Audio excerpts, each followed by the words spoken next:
When introducing a visitor to the House of Representatives in 1791, Alexander Hamilton swept open the chamber doors and said, "Here, sir, the people govern." The U.S. Senate was an entirely different matter. Up until the ratification of the 17th Amendment in 1913, the people had little voice in selecting U.S. senators, who were directly chosen by state legislatures. To view the importance of this lesser-known amendment, we need only look at the origin and development of the 17th Amendment and at its continuing influence in our lives today.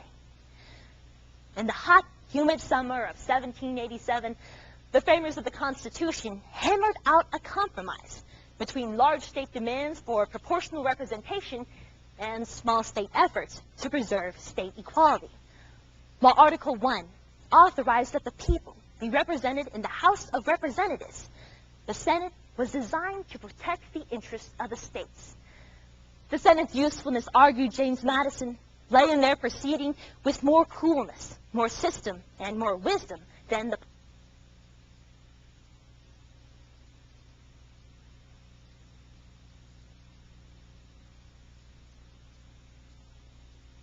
and weight in property, and thus more likely to be elected by their state legislatures. Despite the opposing voice of James Wilson, the decision was made. State governments would decide their own Senate representation. Fortunately, the Constitution was not set in stone, as the new nation soon found cracks in the system.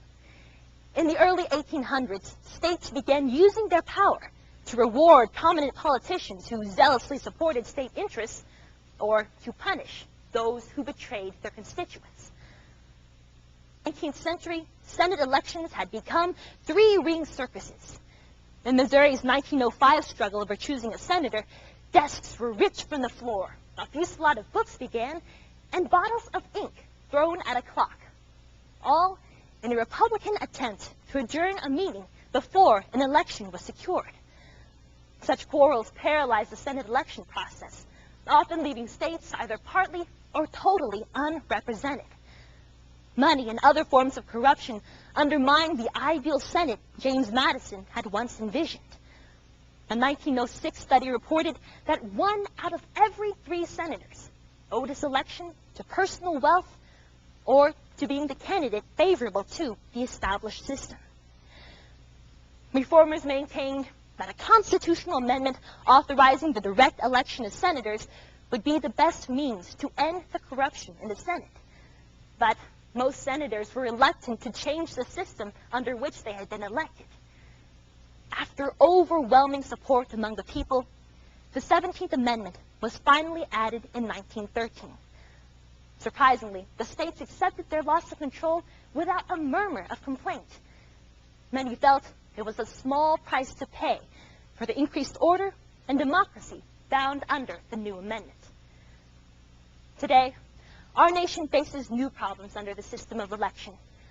Crying out for campaign finance reform, Senator John McCain asserts that our nation's leaders have become far too beholden to the money and power of special interests, the same problem we had even before the new amendment. While the 17th Amendment may not have eliminated the power of money in politics, it did give power back to the people, and the people demanded it most. The evolution of the Constitution has made Hamilton's memorable words ring true for the entire nation, thanks to the framers' foresight. Here in America, the people govern. The time for contestant